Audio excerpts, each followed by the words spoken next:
welcome back to Fun with Flags. I forgot to change my name before we went live. I'll do that during the show, but Well, but you know what, 50, for today's topic, I think it's kind of appropriate.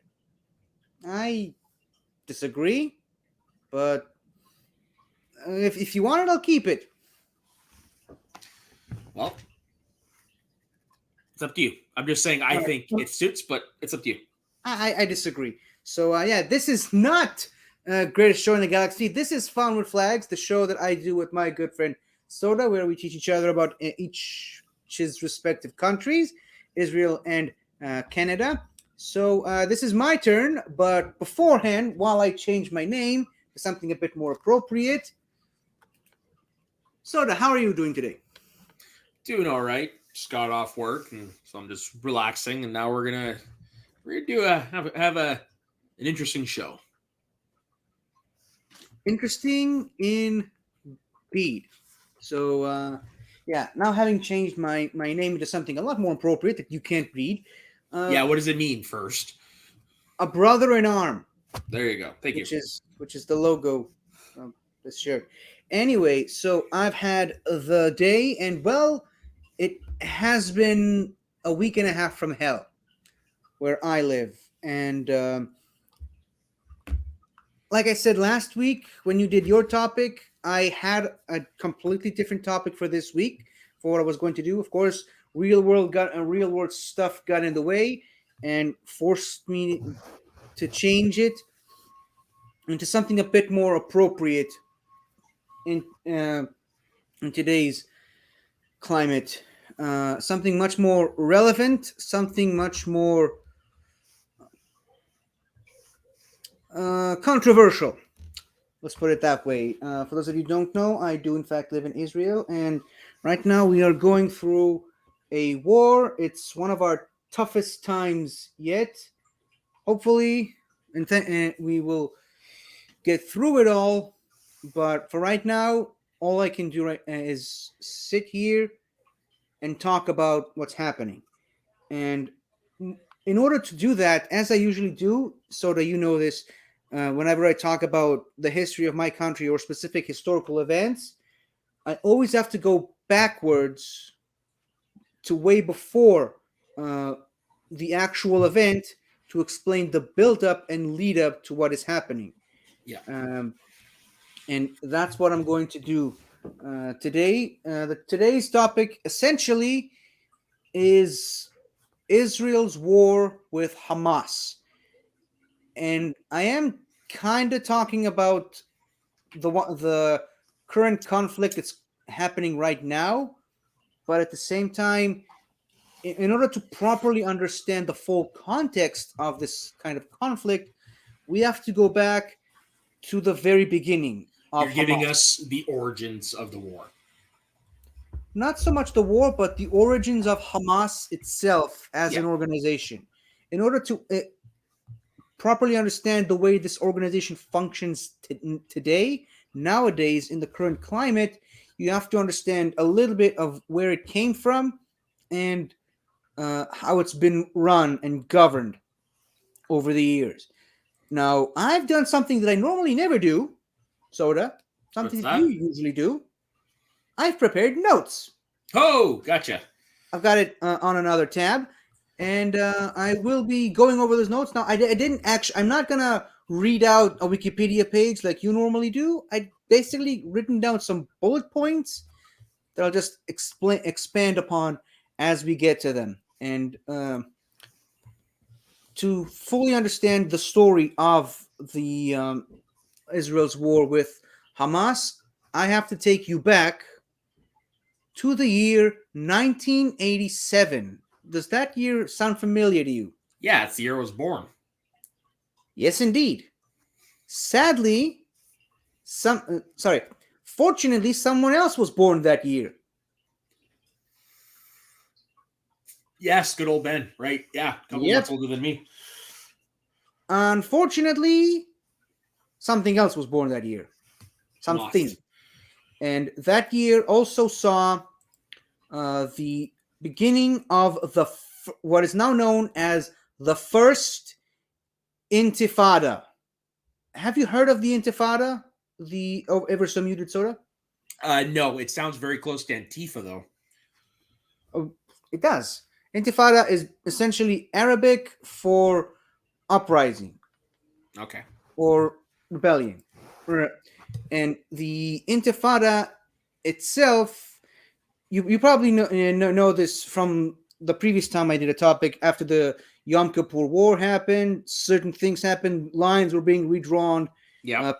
A peace treaty with Egypt and all that, but that still did not mean there was peace in Mhm. this region. Of course, there was what was later renamed the First Lebanon War and the War of Attrition, and a lot of different conflicts between Palestinians and Israeli, unjustified on both sides, like conflicts between Israeli military and Palestinian civilians, Palestinian civilians attacking Israeli civilians.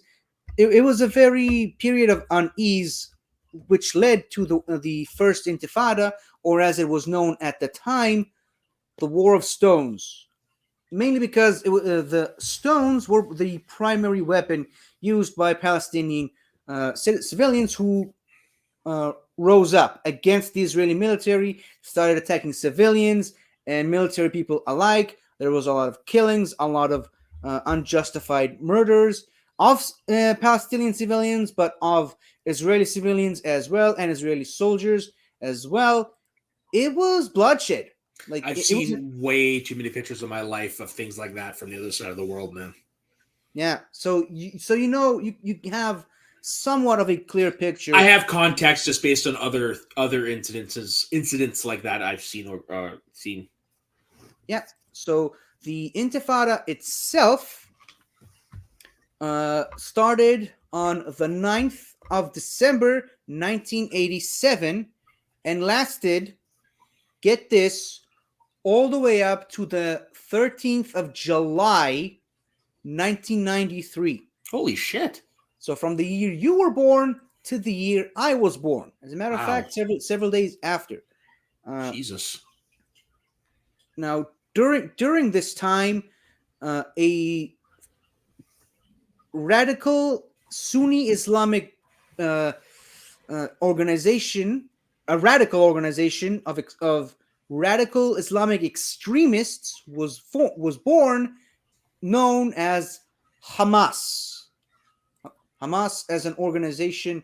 Uh, the the word Hamas itself, it's hard to translate it into words you understand, but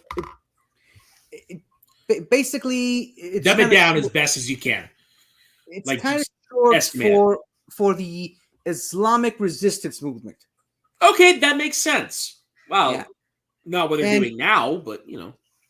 and the the motto of this Islamic radical movement is, or sorry, the Islamic resistance movement is, Allah is the beginning. Allah meaning the God. Muslim God. The Prophet, meaning Muhammad, is, how do I translate that? Is her outstanding figure. The Quran is its Brain. constitution. Oh, Uh, okay. the jihad or the holy war is is its path, and death for Allah is the greatest of its wishes, of her wishes. Okay, I kind of understand the So basic idea of what that means. yeah, jihad again. It's a holy war where everyone non-Muslim needs to die. Yeah. So that's kind of their view on things. This is their symbol. That was their flag. You can kind of tell they are not exactly what you would call nice people. Mm-mm. Now, Hamas itself was founded by Hummus. Ahmad Yassin. This is, Him? yeah, he was the definitive leader of Hamas of the organization that became Hamas at the time and led Hamas for many years, He looks like despite. the wind could kill him.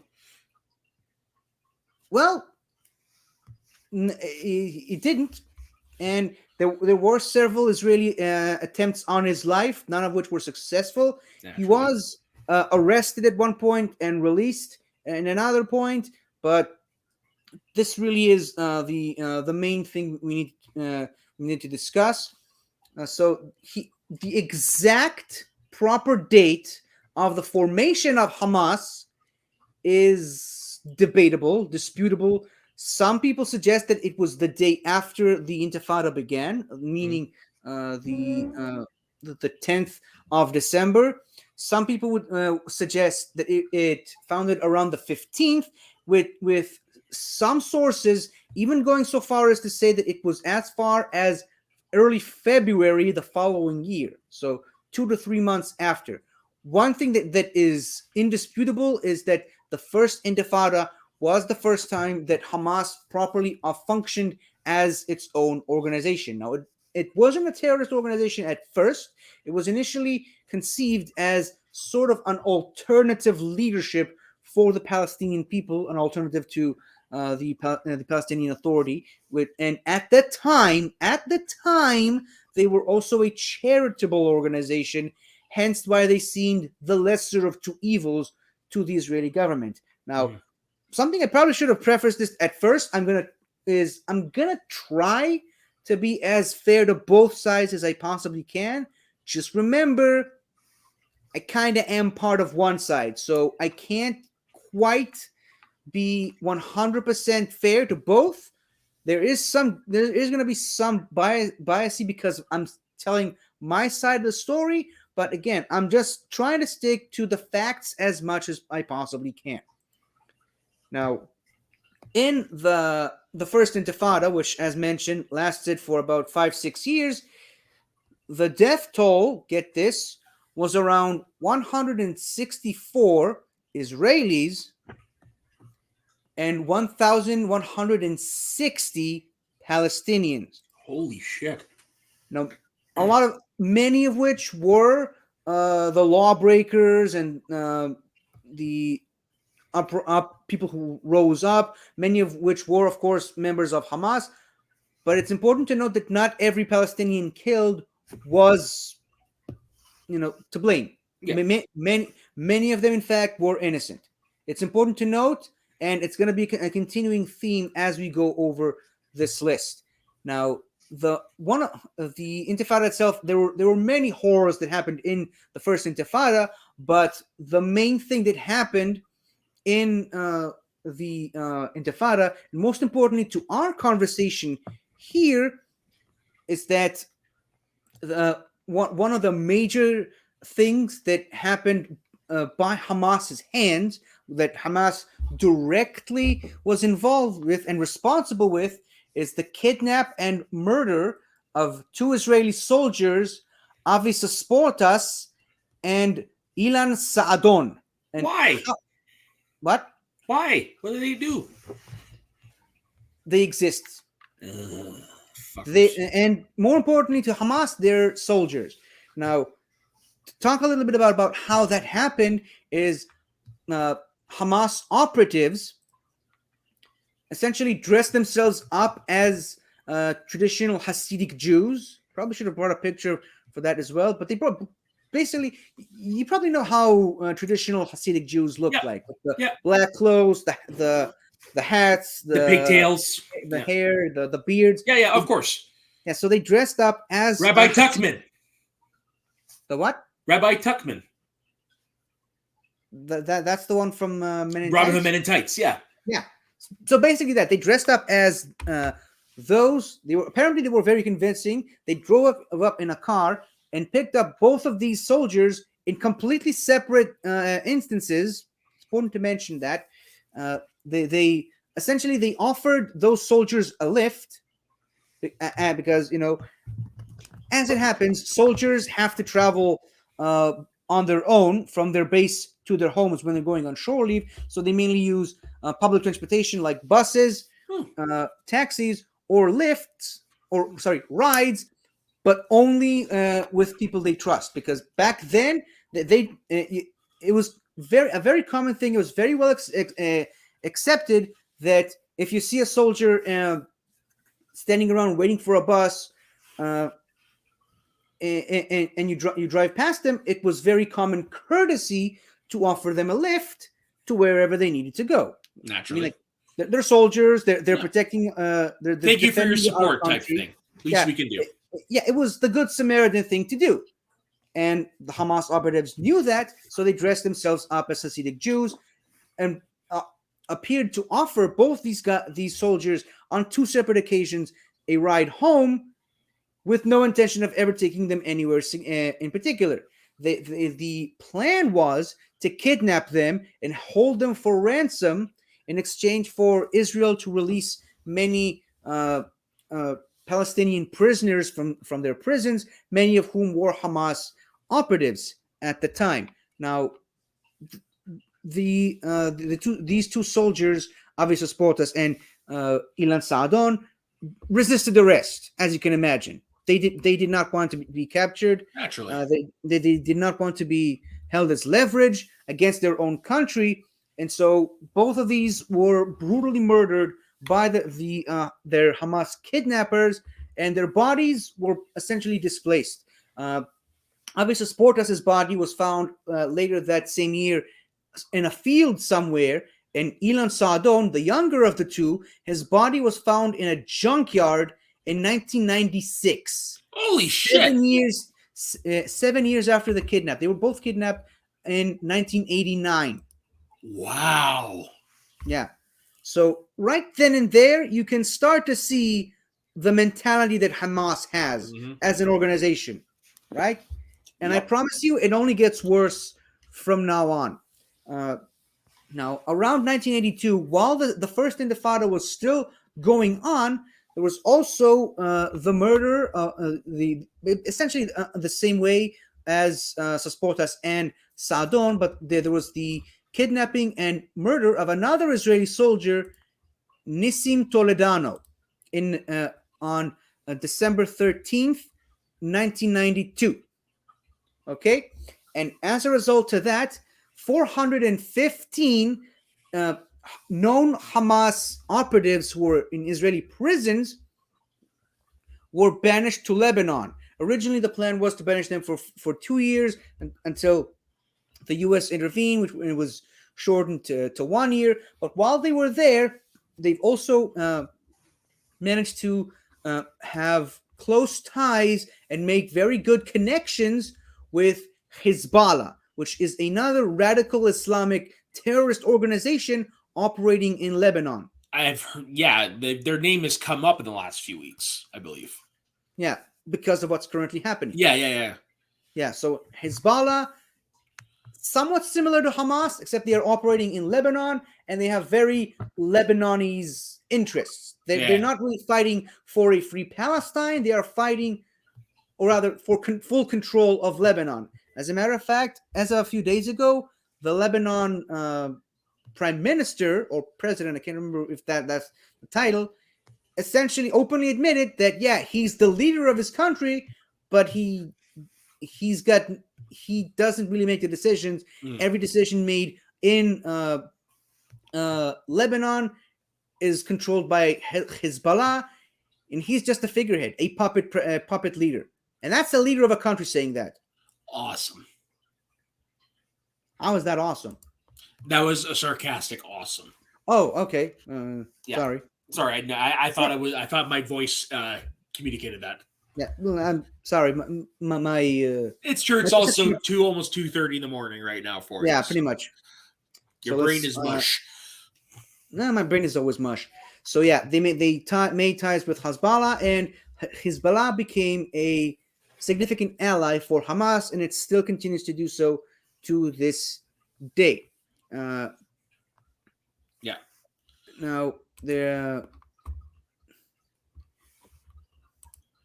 Hold on, I'm having trouble understanding the notes that I made, but around 1996. Hold on, let me just go back into Wikipedia so that I can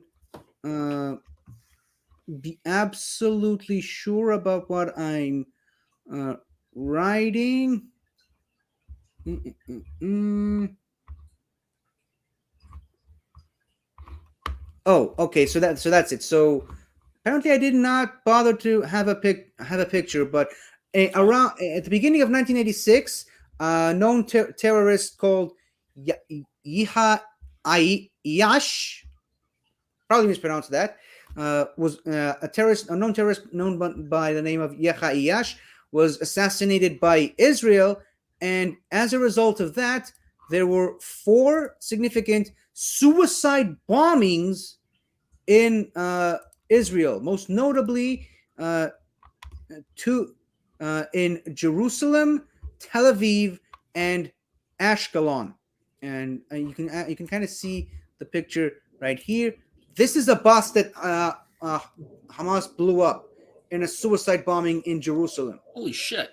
Basically, a Hamas operative with explosives strapped to his body got up onto the on the bus, yelled Allahu Akbar, and blew himself up. Now, there's another thing that it's important to note here is that Allahu Akbar literally translates to God is great. Okay? Huh. It's also the first thing that Muslims say when they pray. Yeah. Okay? It is essentially a good thing. It's a praise to God.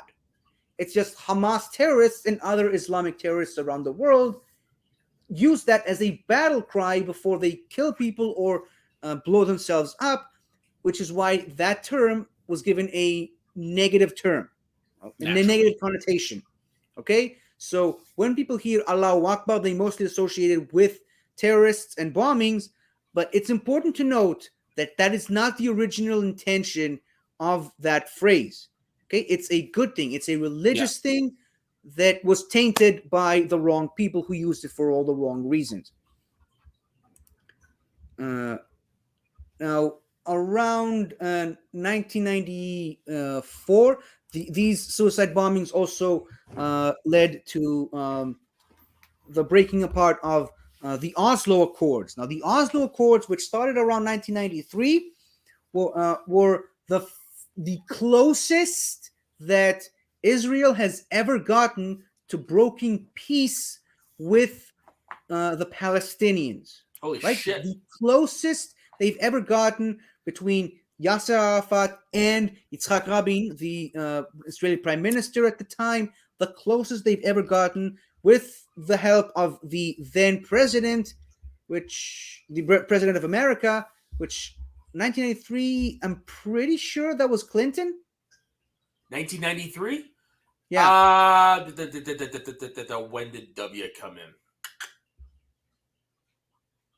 It's either Bush Senior or Clinton. yeah, it was one of the two. I think it was Clinton, Give me a but second. I'll double check while you're talking.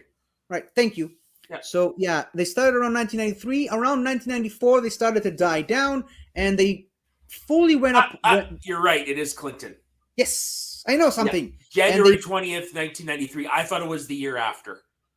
cool, and they completely fell apart with the assassination of Yitzhak Rabin in 1995.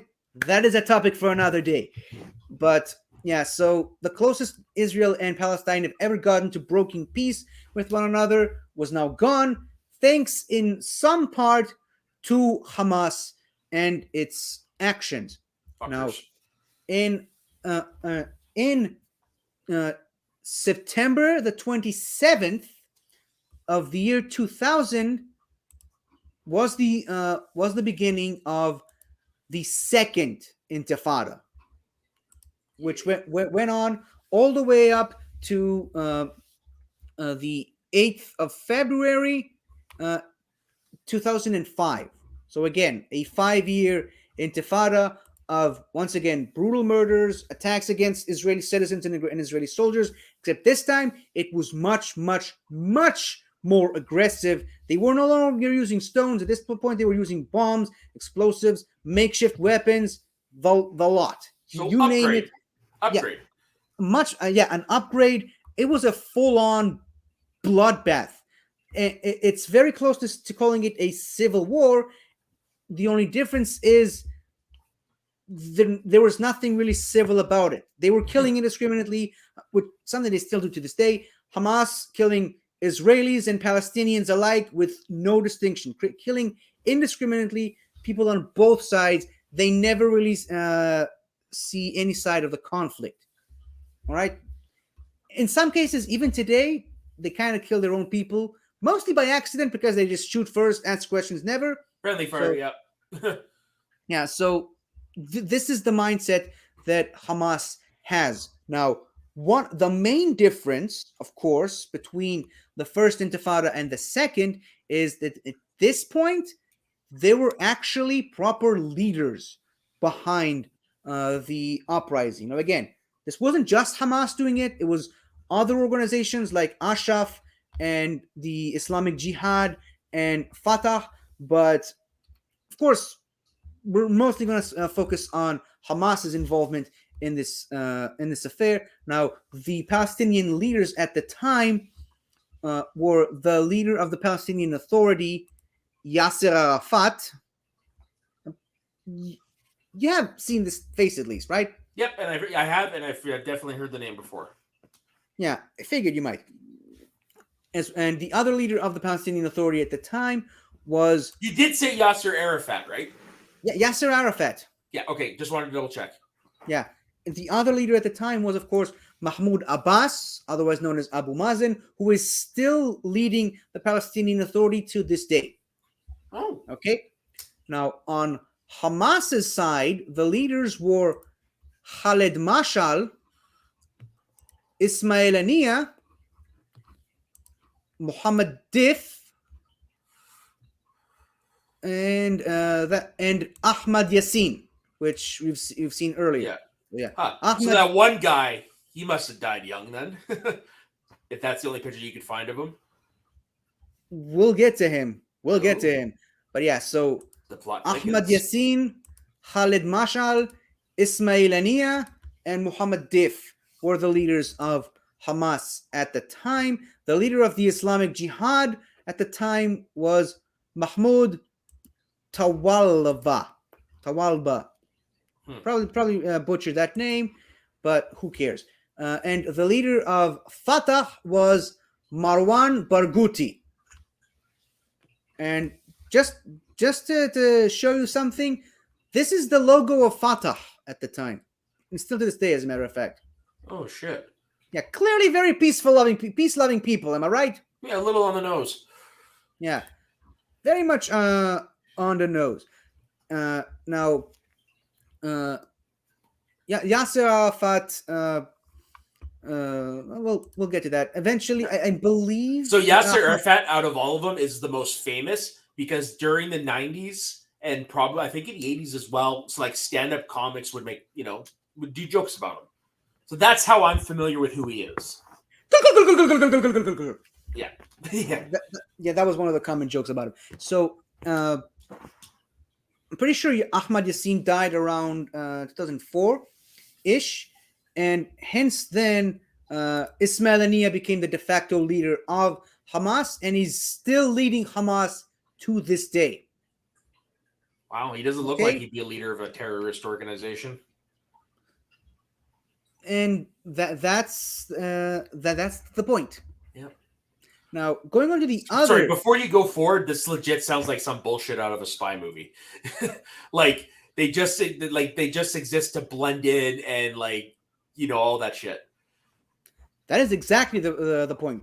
Yeah. They're meant to maintain the appearance that, as I said at the beginning of their existence, they were a charitable organization, the lesser of two evils, in compared to Ashraf at the time. Yeah.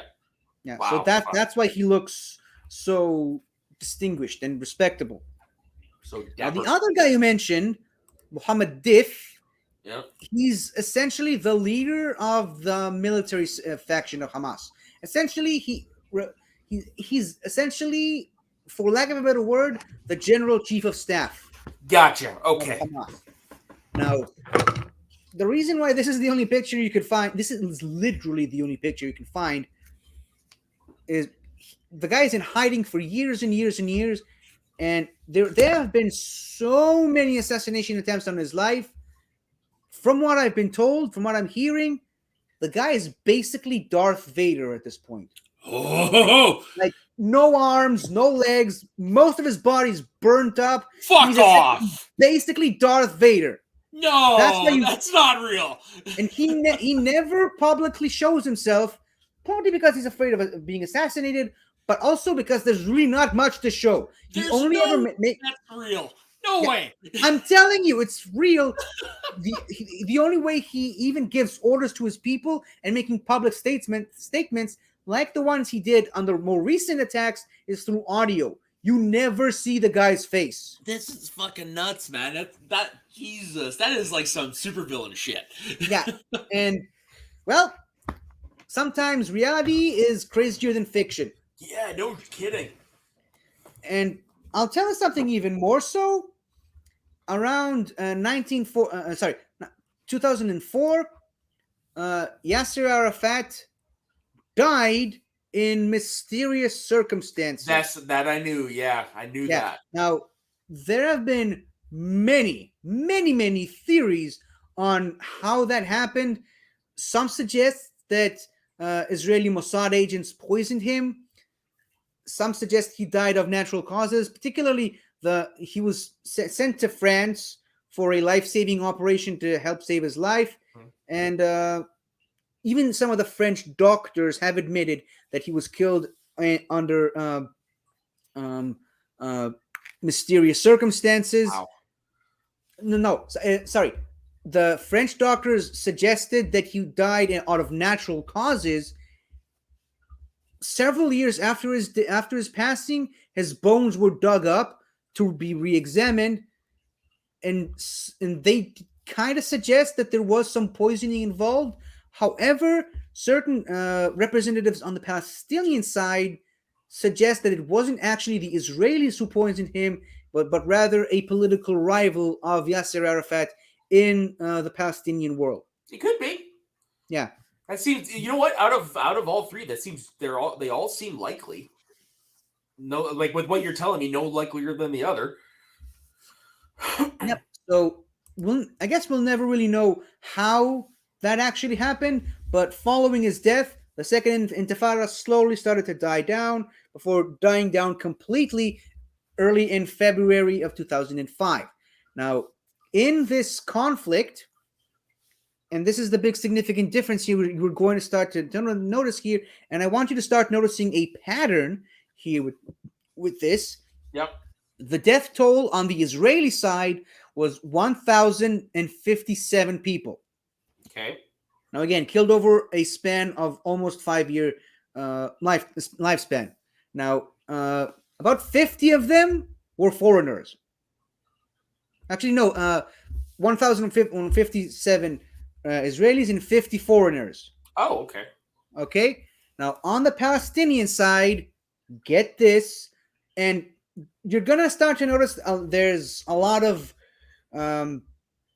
inconsistencies with the numbers. So there isn't a fully confirmed exact number because the number of deaths mainly comes from Hamas, and Hamas has a tendency to exaggerate. In other words, lie about a lot of stuff, particularly the number of people dying. Okay, they're not lying about the fact that the people have died.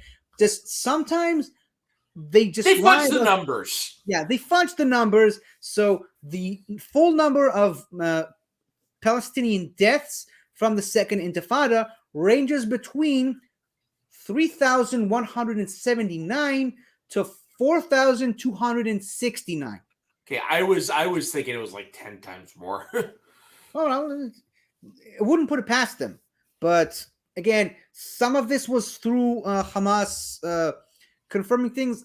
A lot of the times, the Israeli police force does the autopsy and forensics, and they confirm a lot of the deaths on the Palestinian side, but a lot of the times there's inconsistency between the Israeli forensics and Hamas's forensics, or rather the Palestinian forensics. So the numbers can be can range between several different levels. Now, out of those projected numbers I mentioned, about 590 were Palestinians killed by Palestinians, namely Hamas terrorists killing Palestinian Israeli civilians. Okay, because as I mentioned, Hamas kills indiscriminately. Yeah. Like uh, They they just never see lose. murder. Yeah. Now, of course, this also the background. I probably should have put it better in my notes, but the background for this violent outburst by the Hamas people was in response to something that happened earlier in 2000. All right, because earlier in 2000, the Israeli prime minister at the time, some non-important schmuck by the name of Benjamin Netanyahu, ordered to open the tunnels underneath the Western Wall of in Jerusalem and allow access uh, Jewish uh, uh, Jewish people to enter those catacombs and tunnels underneath the uh, the uh, the the Western Wall. Palestinians did not like that, so they rose up, which involved which provoked the Israeli military and the murder of some of the Palestinians who rose up, which of course then led to the Intifada itself. And this is just some of the images that you can see from the second Intifada that happened in 2000, in between 2000 and 2005. That must have been a scary time as a kid. To be honest, I don't really remember a lot of those times. Good. Like I've lived a very sheltered life during that time. No kidding. Now, something that I do remember from around that time in 2005 was the disengagement. Have you heard of the disengagement? Nope. So the disengagement was an idea prompted by not Netanyahu's successor at the time, but the guy that succeeded Netanyahu, Eric Sharon. The one Hey, with the most normal sounding name. well, his name is Ariel, but Eric is the nickname. So Yeah. Eric Ariel Sharon. Sharon. I know who that is. Yay, we're getting somewhere. In other words, yeah, I know Ariel Sharon is. I didn't know him by Eric. well, that's a nickname. Yeah. In other words, hey, that's another. That's another one you'd hear, like similar in the vein of Arafat. Usually, like on he was like Tonight Show and stuff like Arafat's that. number one enemy for a very long time. Like people were saying he wanted Arafat's head on his wall. Holy shit! That's how much they hated each other. What the hell happened between those two? Well, one was trying to attack the other one's country. It's a pretty simple thing. Oh, if you okay. ask me. I thought it was gotten more personal than that. Well, it can get personal when you're attacking a country. So yeah, Eric Sharon, proposed the the political act known as the disengagement in 2005, a proposal that, by the way, Netanyahu supported. Netanyahu was the Minister of Treasury at the time, and he actually supported it. People forget that. People try to rewrite history, but no, Netanyahu, as much as he's now admitting to be against that, he supported it at the time. So live with that, right-wing people. Now, the disengagement itself was the clearing out of the Gaza Strip. So around that time, as mentioned in previous episodes, following the Six-Day War, Israel has indeed conquered the Gaza Strip, and Gaza was considered part of Israeli territory, the same as the West Bank for a while, and the Golan Heights is still considered to be part of Israeli territory today. the Sinai Peninsula, we already talked about it. It was considered part of Israel for a time until the peace talks with the peace treaty with Egypt, where Israel essentially gave Egypt back the Sinai Peninsula, but the Gaza Strip was still technically considered part of Israeli territory. Now, what you're seeing here in this map is the strip itself. Anything that you see in the pink-ish, the light pink, is technically considered Palestinian territories. Anything you see in the slightly darker pink is a Palestinian city, and everything that you're seeing in the sort of yellowish thing, the same color as the territory outside the Gaza Strip, those are considered Israeli territories, as Okay. in places where Israelis live, and all those little all the little dots, the circular dots you're seeing on this map are Palestinian cities in Gaza. The diamond-shaped dots are Israeli cities. Oh wow, Uh, that's a lot of Israeli cities compared to the Palestinian. yeah, but the Palestinian cities are a lot bigger. Okay. So Just comparatively, just because look at how much room there is compared to the Israeli one. yeah, but I mean, there's a lot of cities, but in a much more condensed area. Now, here's also another important thing to note here is that the Israeli cities were kind of thriving.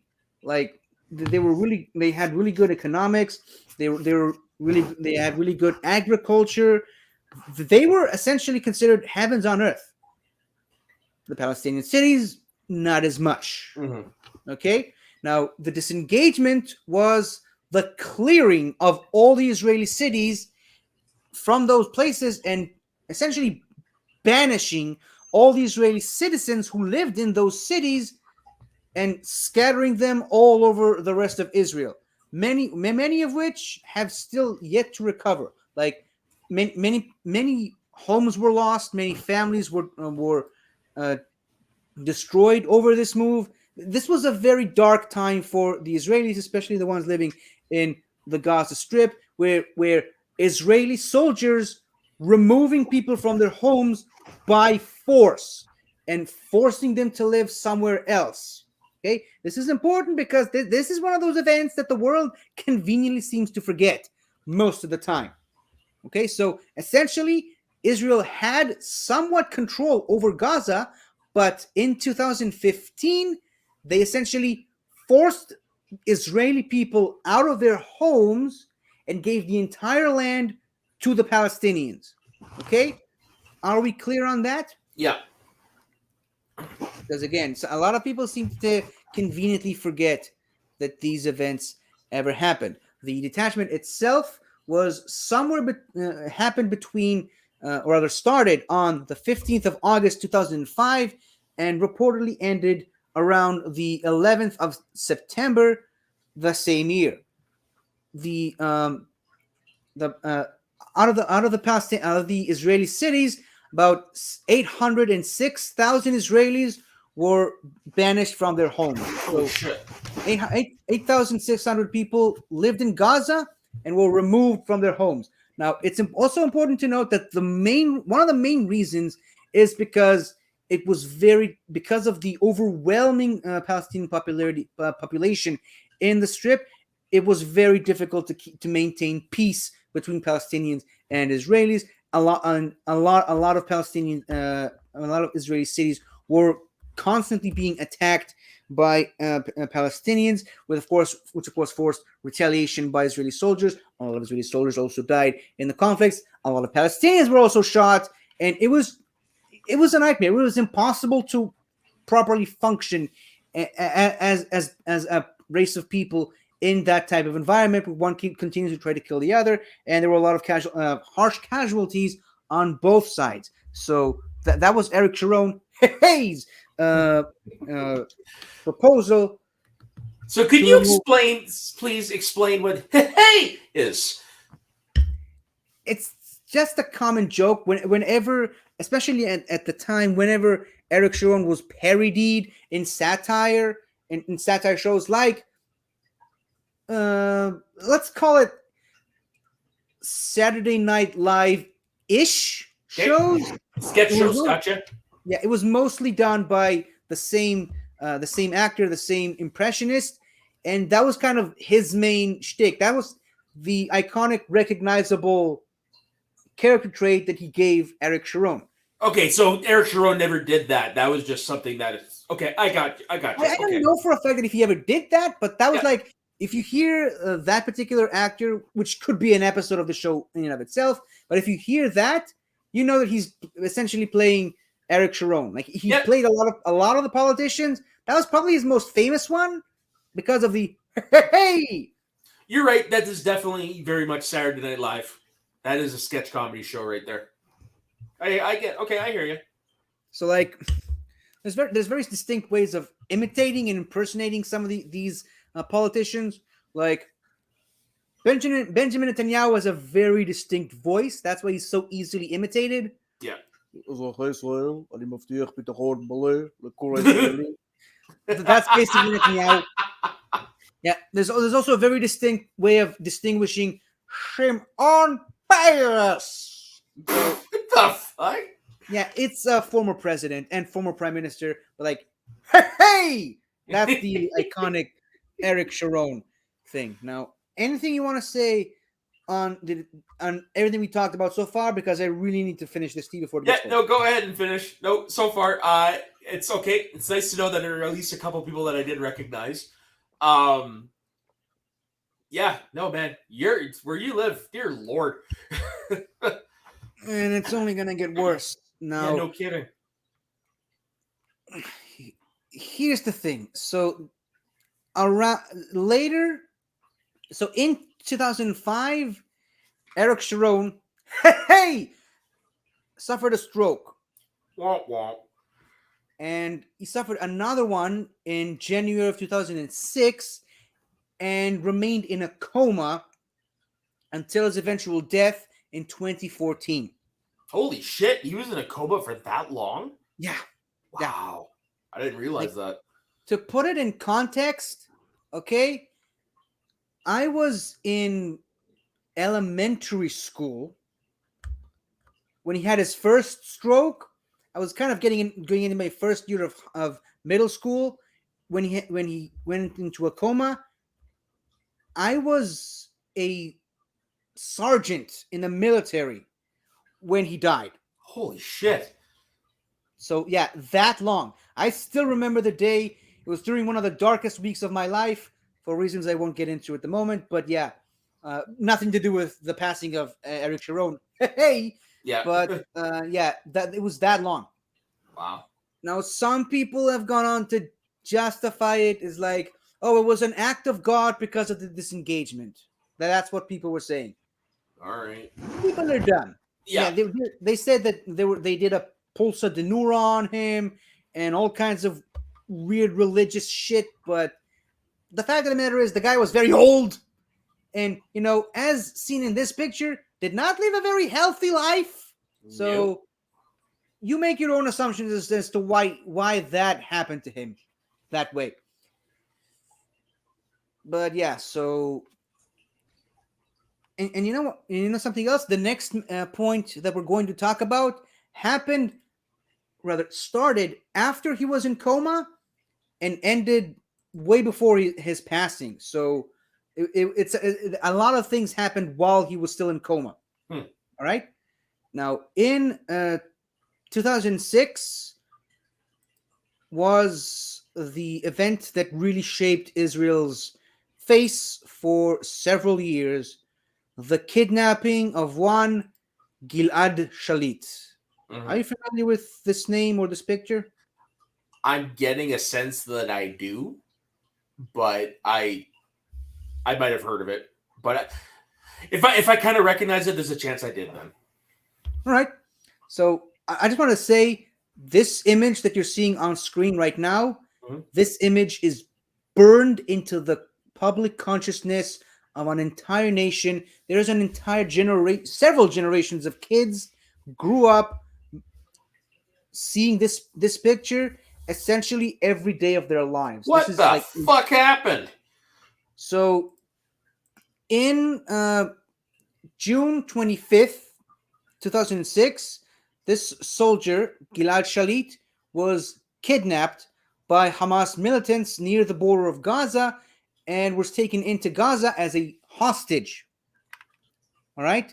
Okay. Now, the way this happened, Hamas, he was on regular patrol. He was in the armored forces, tanks essentially, Yes.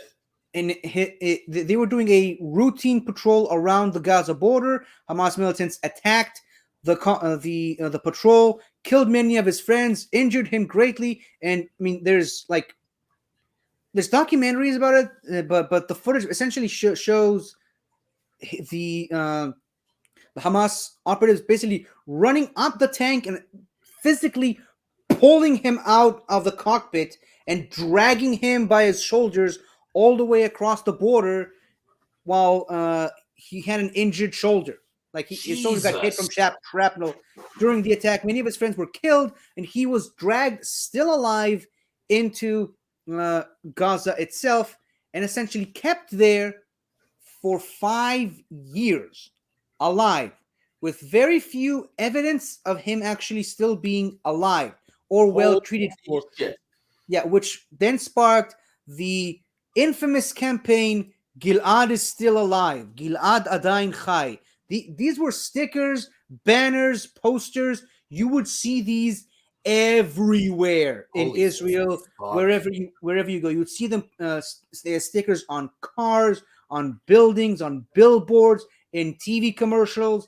Like you would see these banners everywhere, as well as this sticker up top, which essentially it's the word help written in Jesus. a very crude way. Now, for several times there was very few evidence of him still being alive. The Israeli military tried to bring him out of Gaza, out of Hamas's uh, occupation for many years. Very unsuccessful. Every once in a while, in exchange for the release of certain uh, political prisoners from Israeli prisons, Hamas would reward Israel, and more importantly, Gilad Sharit's family with pictures and proof of concept that he's still alive. The most notable one was a several-minute video of him sitting on a chair and reading from a newspaper, showing the date of the newspaper to the camera to prove Yeah. that he's reading today's newspaper, showing that he's still alive, and you can kind of tell the state that he's in right Yeah, now. no shit. Yeah, Yeah, he's malnourished. yeah. Clearly, they weren't really taking well care of him. No. Like you can see the difference between this picture Yeah. and this picture. My God. Now, towards late 2011, there were talks about really making a prisoner exchange in exchange for the safe return of Gilad Shalit. Again, at this point, the family was going nuts. They had this uh, tent that they erected in front of the the home of the then prime minister, which at first was Gilad Shalit. Was no, it was after Eric Sharon. Hey, it was his successor Ehud Olmert, which was very quickly replaced by Benjamin Netanyahu, who was the prime minister for the longest time during the Gilad Shalit imprisonment. They had this. The family had this tent in front of his house where many people could come and sit and protest in. I participated in that as well, but Oh, like wow. there were constant repeat protests to release Gilad Shalit for many years. Even France got involved, seeing as how Gilad Shalit himself has French citizenship. So Oh, they got really heavily involved in his release. At first, Hamas wanted the safe release of 400 prisoners holy from shit. Israeli prisons in exchange for Gilad Shalit. those talks fell apart. Hamas then upped their gang to 600. Uh, Among the people that Hamas wanted to be released were uh, very radical extremists, like, for example, Marwan Barghouti, which you already talked about, the leader of Fatah. I really gotta silence this before we get inundated with messages. But yeah, so they wanted a lot to release a lot of prisoners in exchange for just this one man. So in October 18th, 2011, the deal was finalized and he was released in exchange for, are you sitting comfortably? Very. 1,027 political Palestinian prisoners, including several who were sentenced to a life sentence, or rather, life sentences. Holy shit! And I'm talking people who were sentenced to 3, 4 life sentences. Some were sentenced to 19 life sentences. One person was sent to 36 life sentences. Wow. Okay? 1,027 people For one guy. for just one guy. He must fucking holy shit. Yeah. This is how much Israel cares about its own. Okay? Now, it's also important to note that many of those that he was kind of an innocent. He was just doing his. He was just a regular recruit, just like Wrong place, I was. wrong time.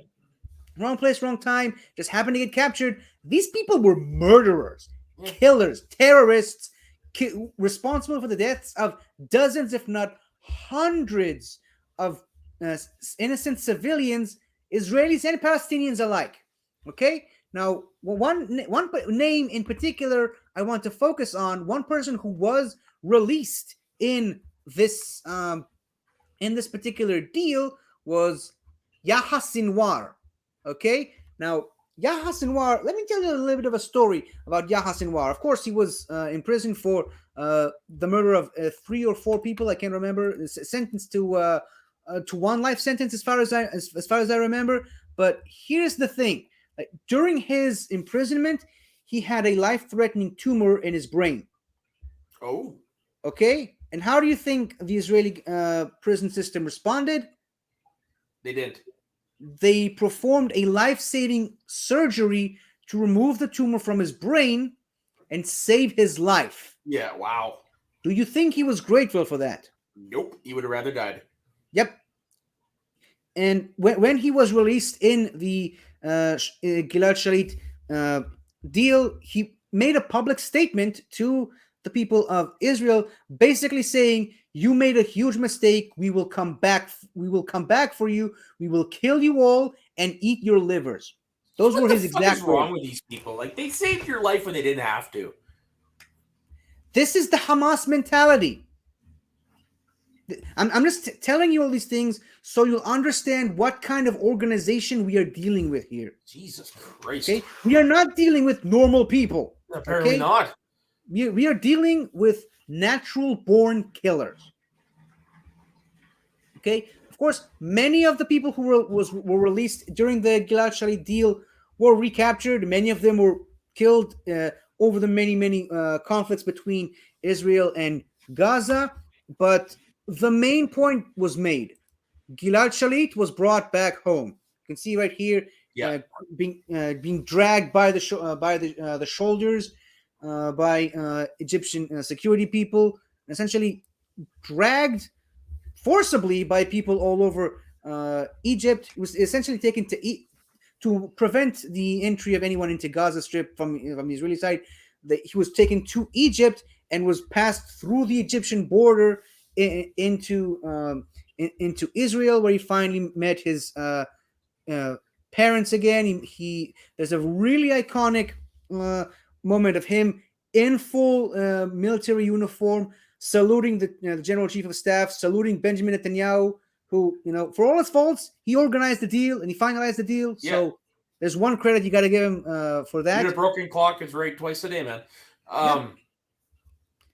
And So yeah, wait, one question though. Why were they dragging him like a piece of luggage in Egypt? because they wanted to get rid of him. They did. Yeah, they didn't really care for his safety. Yeah, And you no know, shit.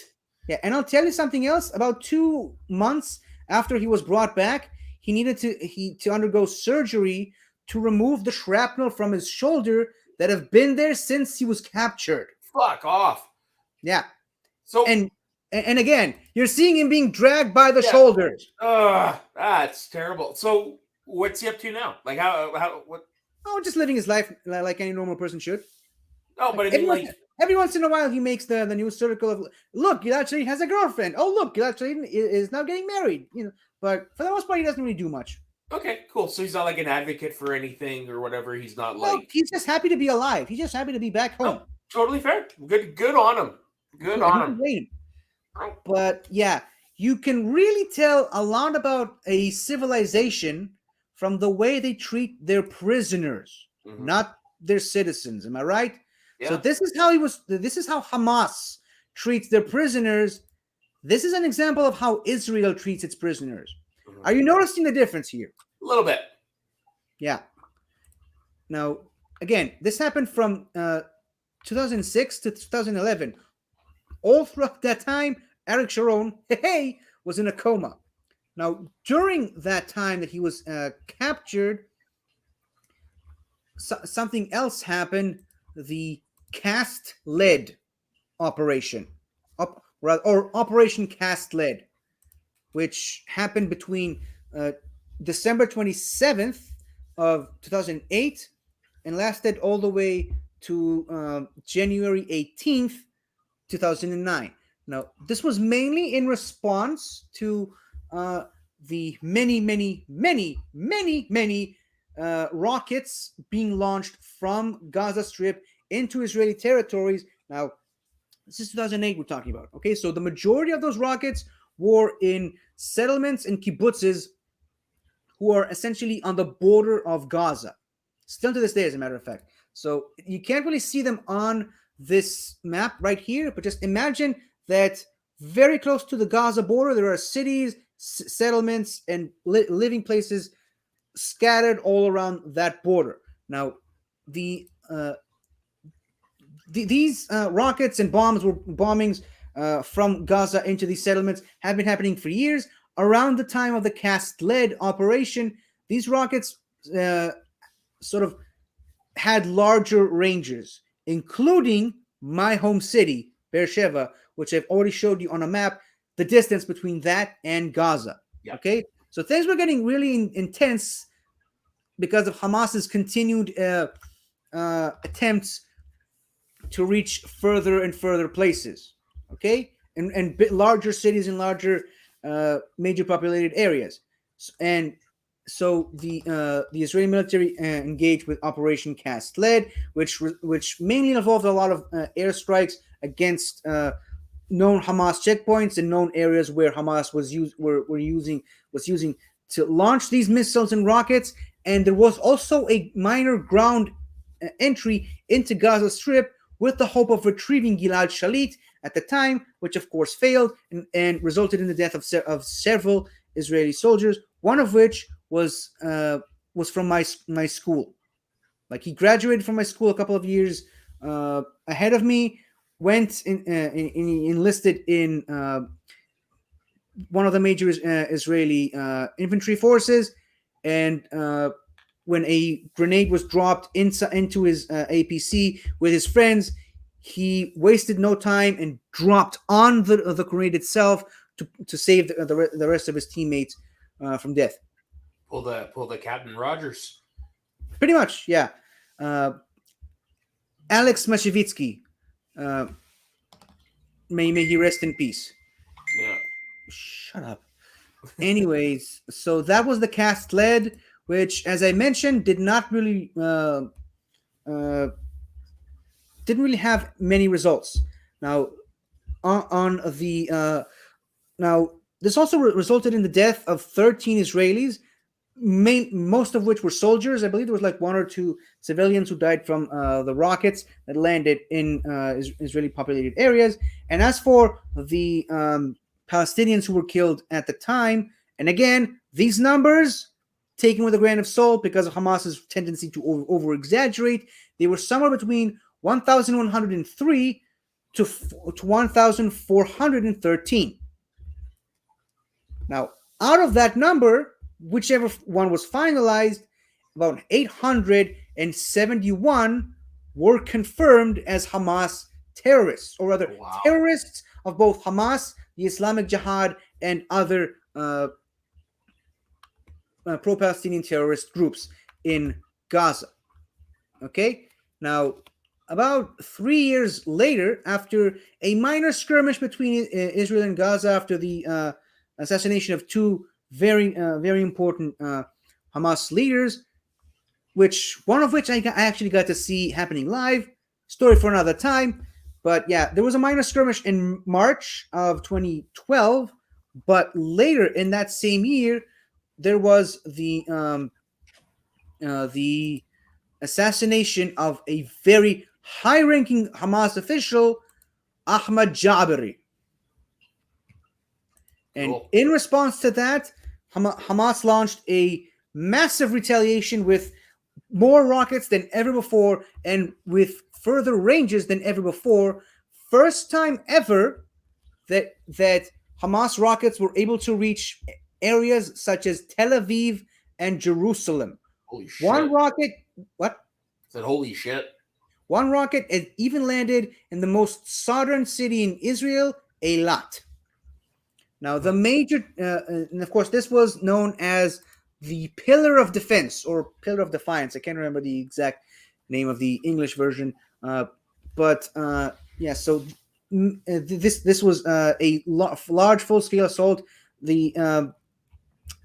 On the Israeli side, it was mostly just aerial attacks, aerial strikes into Gaza and in places where Hamas was using to launch their missiles from.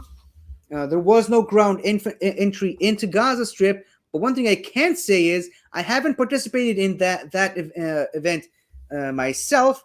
I was on another assignment at the time, but with that assignment, I had a full clear view, especially during night, at Gaza itself and all the surrounding cities. I was literally able to see the rockets fired from Gaza into heavily populated areas. Okay, so while terrifying, that does kind of sound cool to see. Exactly the sentiment I had at the time. Now, this on the Israeli side, this was a major difference to the cast-led operation in the fact that now Israel had the Iron Dome system, and the Iron Dome system is essentially a rocket launching system that fires counter rockets to intercept the incoming Hamas rockets in midair. So while the rockets are still in midair, flying towards a heavily populated area, these rockets move into intercept, following the heat signals from the rockets themselves, and essentially blow themselves up in front of the Hamas rockets to in the hope that the Hamas rockets will be caught in the blast. And that is called an interception. Now, several times, actually a lot of the times, these intercepts are successful, but there are unfortunately a lot of unsuccessful attempts at intercepting them. A lot of these rockets still land in heavily populated areas, in homes, houses, on the streets, cars. There's a lot of devastation still happening with these rockets, and a lot of the times those rockets also just fall in open areas where no one else is around. In those cases, the people operating the Iron Dome system don't even bother launching a rocket. Yeah. Like, the people know exactly where those, or rather can calculate more or less where those rockets are going to fall, so they don't even bother launching the rockets. Now, it's also important to note that at the time, Israel only had 2 or 3 Iron Domes, and where are you going? I'm just closing the patio door. Oh, okay. Yeah. They only had like 2 or 3 Iron Domes. I think they got the fourth one after this event. So there were very very few Iron Domes to defend uh, Israeli territory at the time, and therefore a lot of these attacks were a lot of these rockets that were launched were successful. Unfortunately, Mhm. thankfully, it's the landscape is totally different now. There's plenty more of Iron Dome systems spread out across Israel, and so most of the attacks from Gaza Strip can be intercepted. Many of them still don't, but uh, it's good that at least most of them do. Now, Mhm. the Pillar of Defiance, of Defense, Defiance, whichever one you want to call it, was a very very short military operation. It went on from November 14th, 2012 to November 21st, 2012, and the death toll of Pillar of defense. okay, so Pillar of Defense then. I mean, the Hebrew name is Column of Smoke. I might prefer that one, but whatever. So there were 6 Israelis killed in these attacks, mainly from the rockets landing, and on the Palestinian side inside Gaza from the airstrikes, the death toll stood at 223. 155 of which were confirmed terrorists from various organizations, including Hamas and the Islamic Jihad. This, of course, bought Israel a little bit of time to recuperate itself, and more importantly, time for Hamas to rearm itself until June 12th, 2014, where uh, where Hamas operatives kidnapped 3 Jewish children, once again through the same method of offering them a lift. Fuckers. Yeah, they kidnapped them, hoping to provide a second Gilad Shalit type situation, but they resisted arrest, and therefore the Hamas people murdered them. In response to that, three uh, three Israeli teenagers from Israeli Jewish settlements in the West Bank essentially did the same thing, kidnapped and murdered a Palestinian teenager in Shit. uh, in July 2nd. All right. Now, it's also important to note that after the Pillar of Defense operation, Hamas essentially went into a massive secret operation of digging an entire network of tunnels underneath the city of Gaza. Holy Like shit. from reports, I don't have a map right now, but from reports, it's basically an underground city. Holy Like they crap. can move freely anywhere in Gaza without even being detected. That's insane, man. Okay, that of course led the murder of the Palestinian teenager resulted in the return of more rockets being fired from the Gaza Strip from both Hamas and the Islamic Jihad towards heavily populated Israeli territories, which of course forced another airstrike into Gaza itself, with also a ground entry in another military operation known as Steadfast Mountain, or no, sorry, Steadfast Edge, I think. I mean, again, the Hebrew name is Mighty Mountain or Steadfast Mountain. I much prefer that, but Yeah. whatever.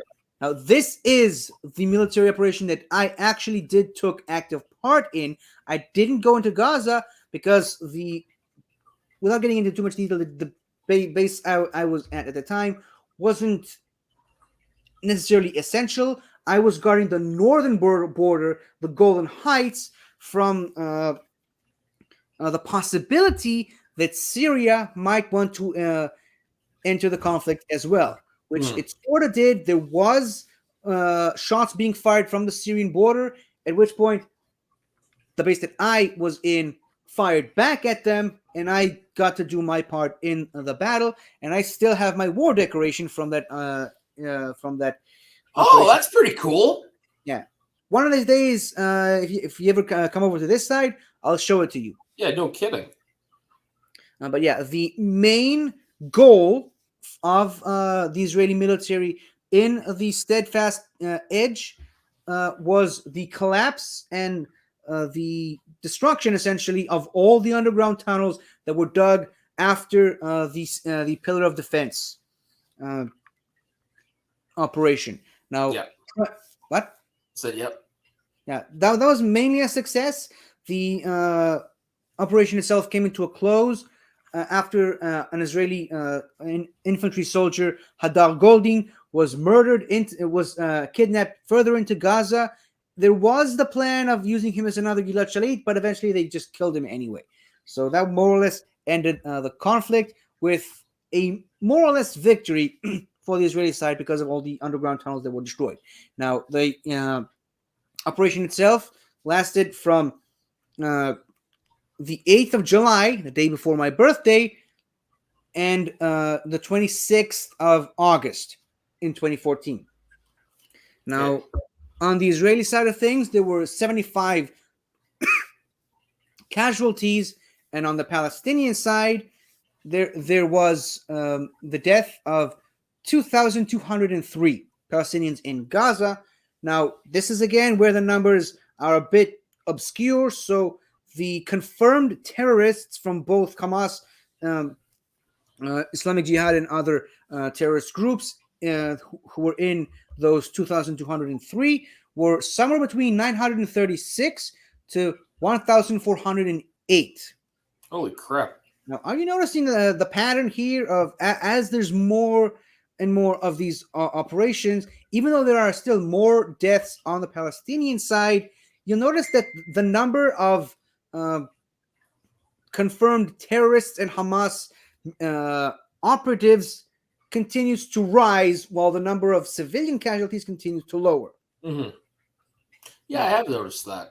And So yeah, one thing's for certain: the Israeli military is getting slightly better at minimizing civilian casualty. yeah, Something no that's very kidding. important to note, and certain people need to be made aware of. So yeah, after Steadfast Edge, there were several other on again, off again shootouts from Hamas into Gaza. Hamas still is recognized as a terrorist organization by most civilized countries in the world. Uh, the ones that still don't support, don't condemn Hamas and consider Hamas a terrorist organization are primarily Russia and, surprise, surprise, many of the Arab nations in the area. Some Shock. of them have come around and to recognize Hamas as a terrorist organization, but still many of them do support them, including countries like Turkey and, most importantly, Iran. Iran is Yeah. very, very heavily involved from afar with the operations still happening in Gaza, right? And they do, in fact, fund and send rockets and missiles into Gaza Strip in the guise of humanitarian aid. Now, right now, the current leaders of Hamas at the moment are Ismail Haniyeh, who is still alive, as you can see, Yep. and actually living pretty well right now in Qatar. He's not even in Gaza. He's living in Qatar, and he's living kind of living like a king because Qatar basically gave him sanctuary, and he's essentially running Hamas in Gaza by remote control from Qatar, along So with he's running the show in Qatar from afar. yes.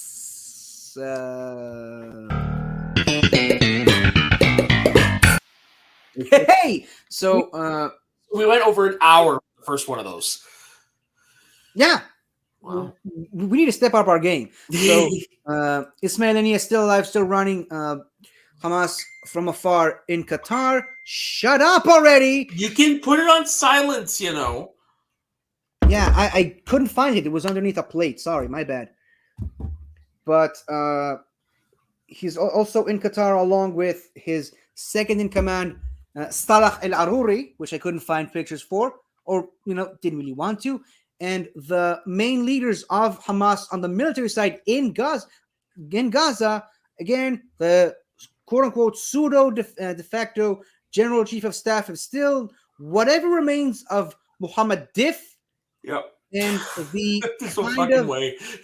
what I would love to see the picture of his body when he's dead. if they ever Well, finally when he get him. finally croaks, yeah, I would love to see that because there's no fucking way. But yeah, and the essential the leader of Hamas in Gaza itself is hold on.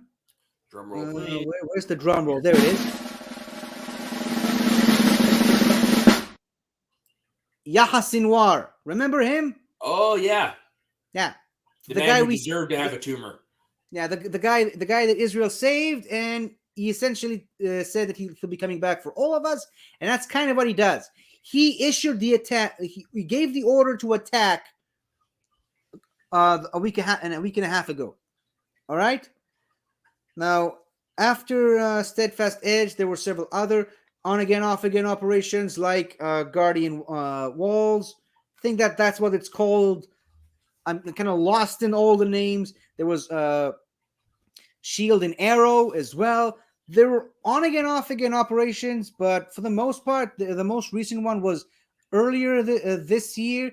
But it wasn't really a Hamas operation. It was the Islamic Jihad, a much smaller terrorist organization operating from Gaza.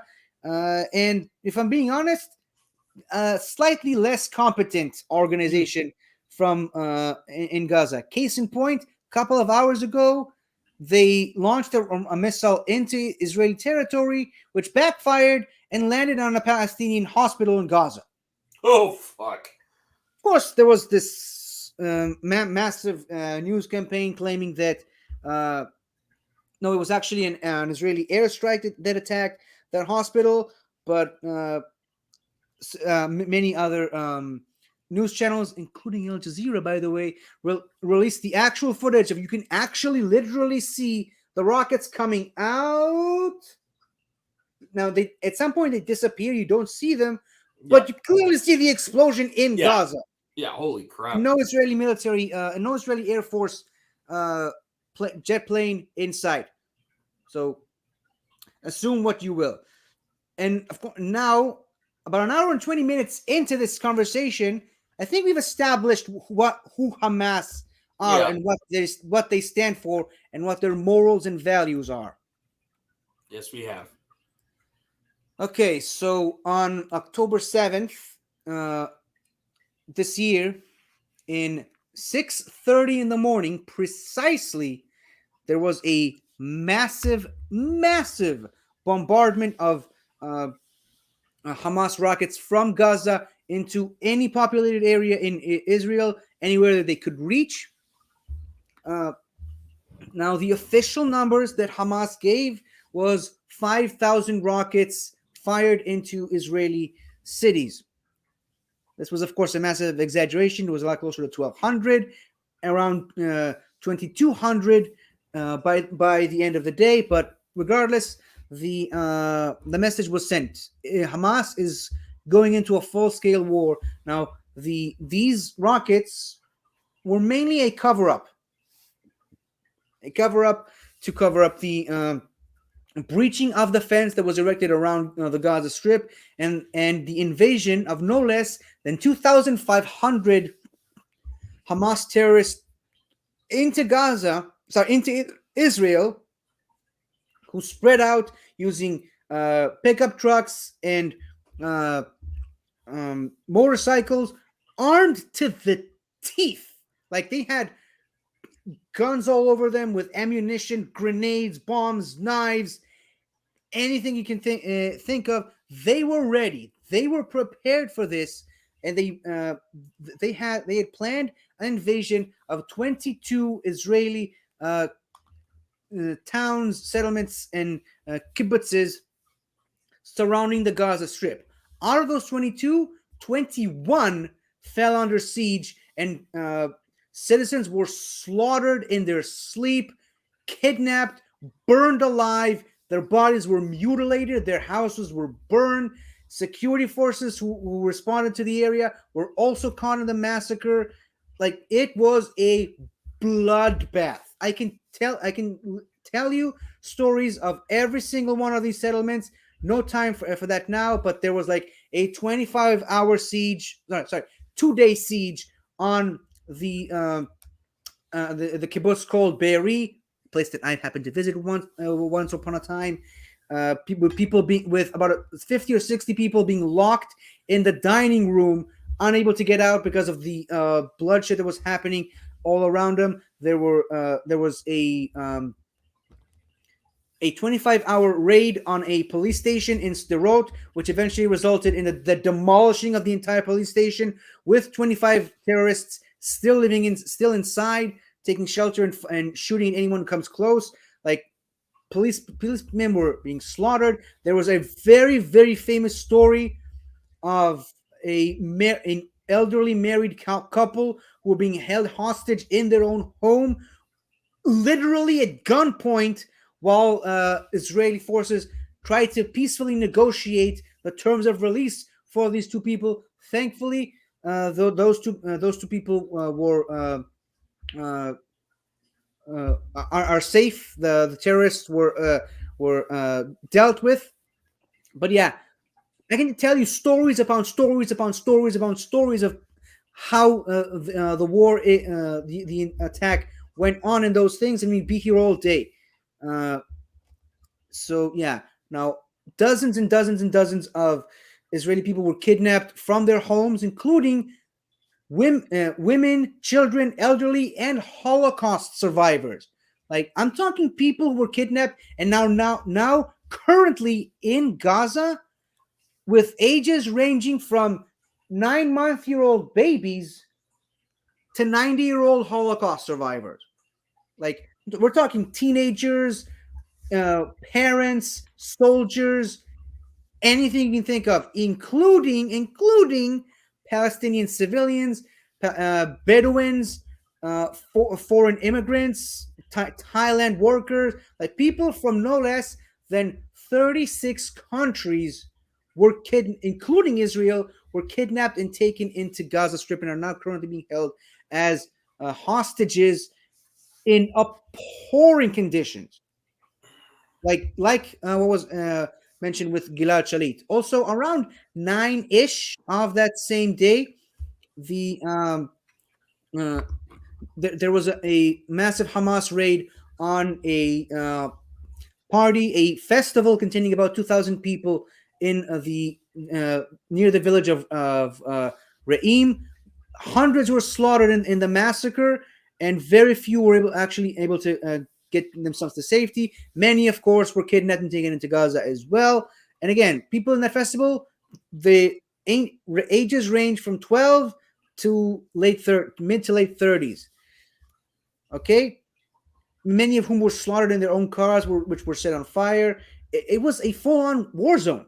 There's no other way to describe it. And still, very hundreds of them are still considered missing.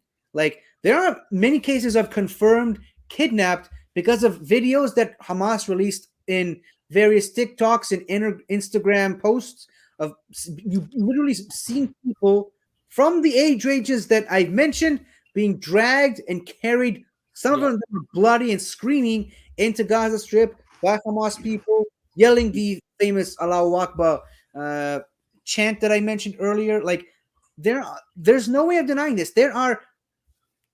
It's all over social media, Facebook posts, pictures, TikToks, Instagrams. You're seeing people being dragged from their homes and into Gaza Strip, being forced to live under horrible conditions, mainly due as part to Hamas's very extensive and unfortunately very successful psychological warfare against Israeli citizens, of like showing people that look, we've got your people, we're torturing them. They're literally showing videos of them torturing them. Hamas people hack uh, phones of Israeli people, telling them they're phoning parents, telling them we kidnapped your kids. They're phoning people telling them we've raped your daughters, and you can literally see some daughters being raped in some of those videos.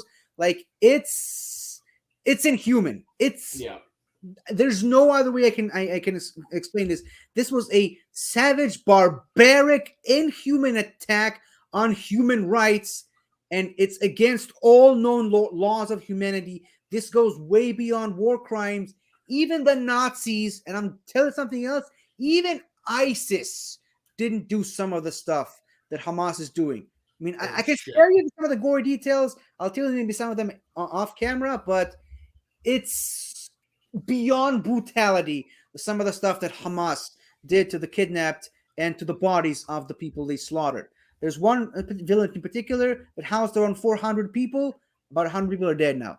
A full quarter of that village has been slaughtered. We're talking entire families that went extinct. Jesus Bloodlines Christ, man. no longer exist because of the assault on February 7th.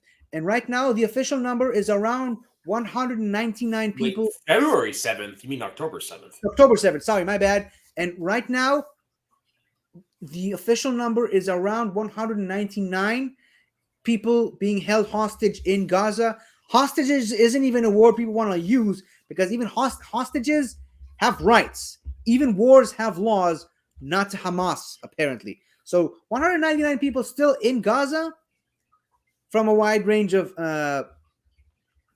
countries and ethnicities and backgrounds and a wide range of ages, and about 100 or something more still considered missing, as in their bodies are not found. No one knows if they're kidnapped or if they're still walking around somewhere, or if they got shot and bled to death somewhere where no one can find them, or just their bodies were so horribly burned and mutilated that it's impossible to recognize them. Final numbers right now stand at just over 1,300 dead from the assault, and the numbers of uh, soldiers still continue to rise daily.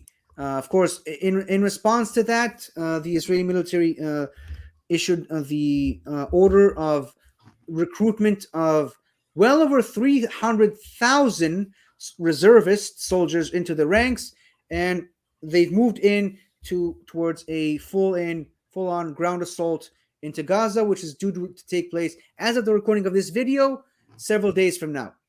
Uh, uh, the Israeli military also issued a massive warning to the people living in Gaza, particularly in the northern part of the Strip, releasing hundreds, if not thousands, of flyers all over the northern areas of the Strip, urging people to leave their homes and evacuate to the southern area of the Strip, and urging people there, once there, to cross the Rafah border into Egypt to get to safety, because the Israeli is planning to bomb, the Israeli Air Force is planning to bomb the entire area, flatten it in preparation for ground assault to go into the underground tunnels, or let's call it what it is, the underground city underneath the city of Gaza, and find and kill any Hamas leader. They want to wipe out Hamas from existence, Don't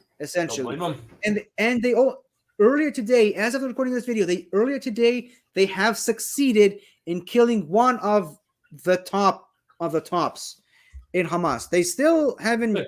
captured this guy, but someone very, very close to him. Definitely, either from the reports I've been hearing, either top 5 or top 10 in Hamas leadership. And this just happened today. Now, as of this moment, the American military has sent no less than 2 aircraft carriers to Israel's area to help prepare the Israeli military for an assault. The Israeli Ministry of Defense is in Israel right now, coordinating attacks with Israeli military officials. The American Ministry for Foreign Affairs is also in Israel.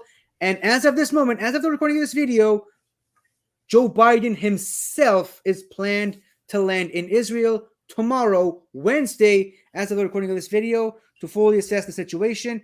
And also, Biden and Israeli officials have given a warning to Hezbollah in the north: don't. And Hezbollah has repeatedly poked fun of that warning, kept sending rockets and missiles and anti-tank rockets in through the border and attacking Israeli settlements. First of all, all the survivors of the settlements of the area bordering Gaza have been evacuated to Eilat and to the Dead Sea, and they are all living in hotels. There's at least 40,000 people in Eilat hotels right now at the moment.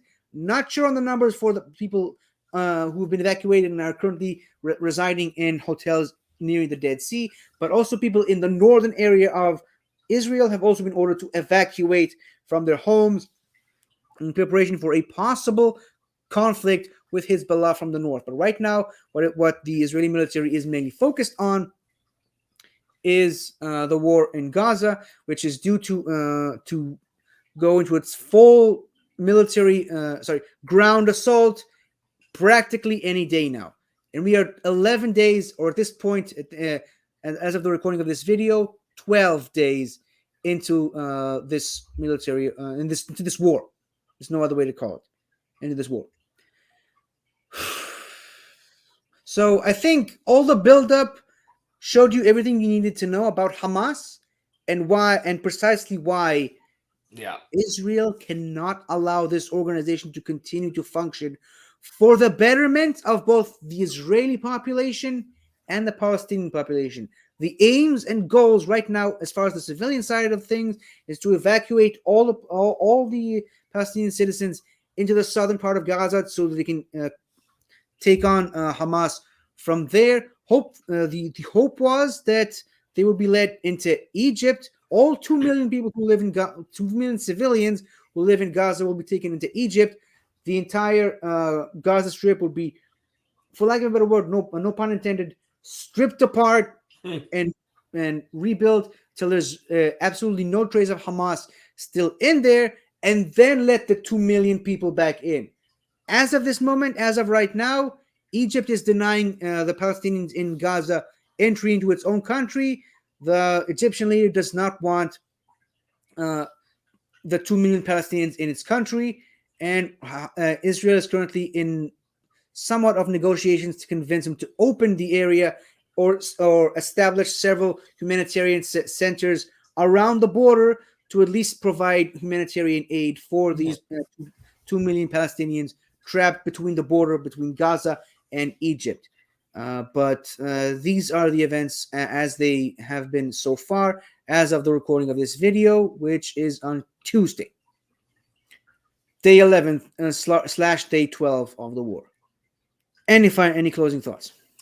I don't know what to say. I don't know what I can add after that.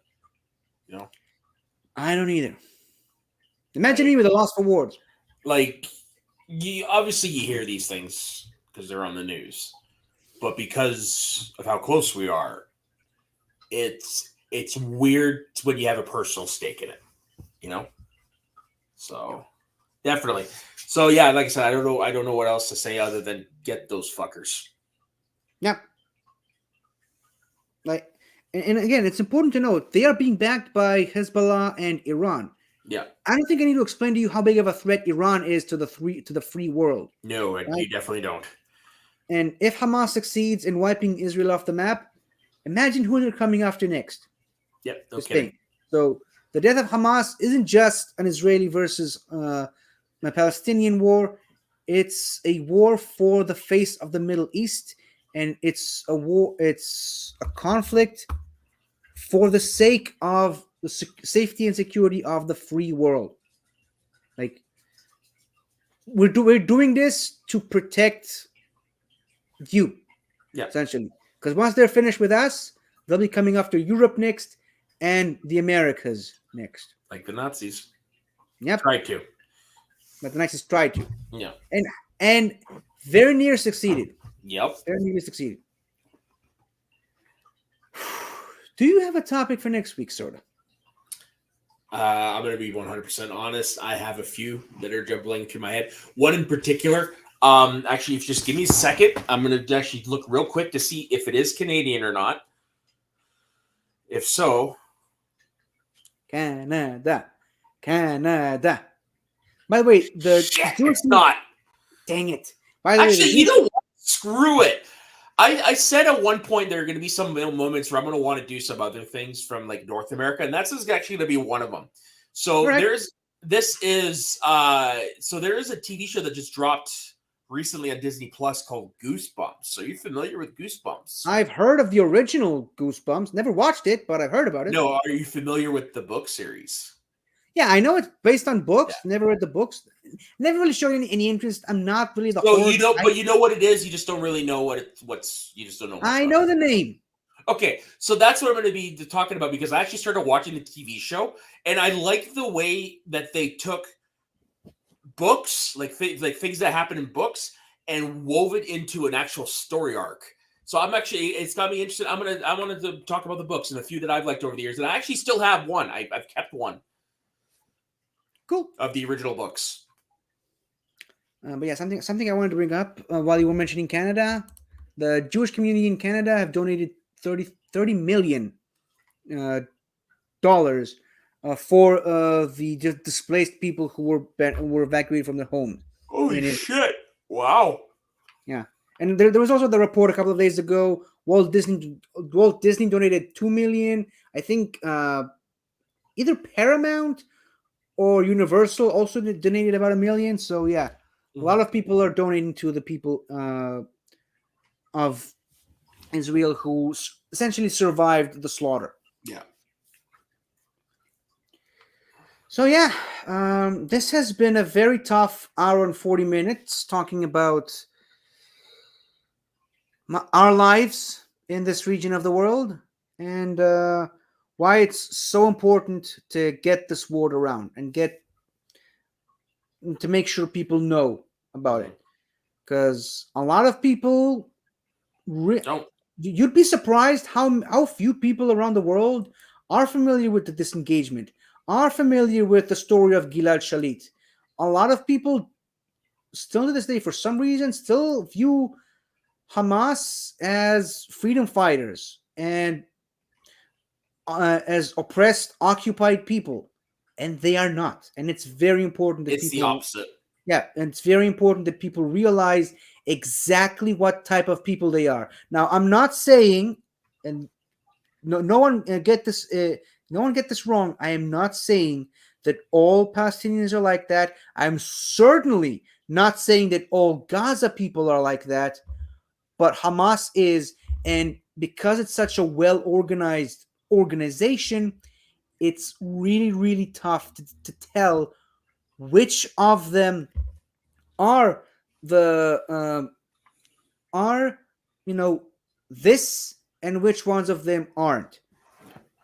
So again, the IDF is trying its damnedest to prevent as many civilian casualties as possible. Unfortunately, that is not always the case. They kidnap people from their homes. They force people at gunpoint to enlist into their ranks. They're like, "Give us your children and force them into enter our ranks, or we kill you and your entire family, Hmm. and take your children anyway." Like the the conspiracy of Hamas runs so deep, you never know who to trust. Yeah. Like It's a- I'm gonna give you a bit of a story. Some of the people who participated in the slaughter of the settlements of the Jewish settlements in the uh, of October 7th, many of those Hamas people were people who worked in those settlements. Like they gave thousands of Palestinians from Gaza permits to enter Israeli territory to work at those kibbutzes and towns and villages, like work the land, work as mechanics, as drivers, and yeah. whatnot. And many of them were have participated in the slaughter. Like a lot of the survivors recognized those people as people who they've known for 30 years. Like those people worked with me, they ate dinner at my house, at my table, they sat with me, their children played with my children, and they came to slaughter me. So again, you just don't know who to trust Yeah. when it comes to Hamas. Like they came back with maps, detailed specs on exactly how those settlements look like, how many people lived in each house, the exact layout of the villages, even the party that a lot of people were slaughtered in. They knew about it in advance. because essentially they were allowed into Israel and essentially do surveillance work for many, many years. Now, again, I'm not saying that all the Palestinians who entered into Israeli territories from Gaza are that. I'm just saying a lot of them are, and it's hard to tell which ones are and which Dude, ones aren't. this is your very own Hydra. Yeah, this is basically Hydra. Yeah, don't hail They're, Hydra. they're even their With an main H. color is green. Yeah. And they begin with an H. Yep. Or a different letter in both Hebrew Right. and Arabic, but still, it still counts. But I mean, like, basically, that's probably the easiest way you can explain what Hamas is to anyone. Hamas is Hydra. Yeah, and guess who Hydra were? Nazis. Yeah, there you go. I love that comparison. So They just come to me. yeah. Where can the good people of the interwebs find you, my friend? All right. Well, before they can find me having dinner, they can find me over my personal Instagram and Twitter at soda_the_saxman. You can find me on this network doing my usual shenanigans with 50. And whenever we actually are both available to do it, talking wrestling over on the So Diggin' Wrestling channel. Cool. And you can find me on my own YouTube channel, 50 Shades of Geek, where I do weekly reviews of every single Doctor Who episode from 1963 all the way up to 2022. You can also find me talking even more Doctor Who on this channel, on the greatest show in the galaxy every Monday. Hopefully, I can remember to send Soda the thumbnail and description on time, as well as every Thursday on this show, provided, of course, we don't get copyrighted from certain people. But you can also check out all the other wonderful channels on the wider Bandverse at large. Like something to talk about, Galaxy Geeks, Multiverse of Geekdom, Movie Lovers Unite, The Midnight Cinema, 8-Time Reviews, and in the front row, who is still not pictured on this thumbnail. So, and remember, we are all doing this for this guy, and thank God he's not around to see what's happening. Oh, my Lord. This Yeah, Ben was, what's the best word to say it? He over-worried a lot. Yeah.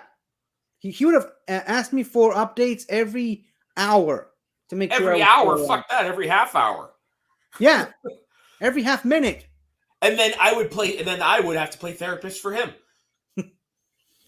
So yeah, thank goodness he's not around to see what's happening now. I have no way of telling how this would have affected him. But yeah, we're doing this for the loving memory of this guy, our good friend Ben Rayner. And all we're really saying is let your flag fly, either your geek flag or your country's flag, and certainly don't let flags of terrorist organizations still persist.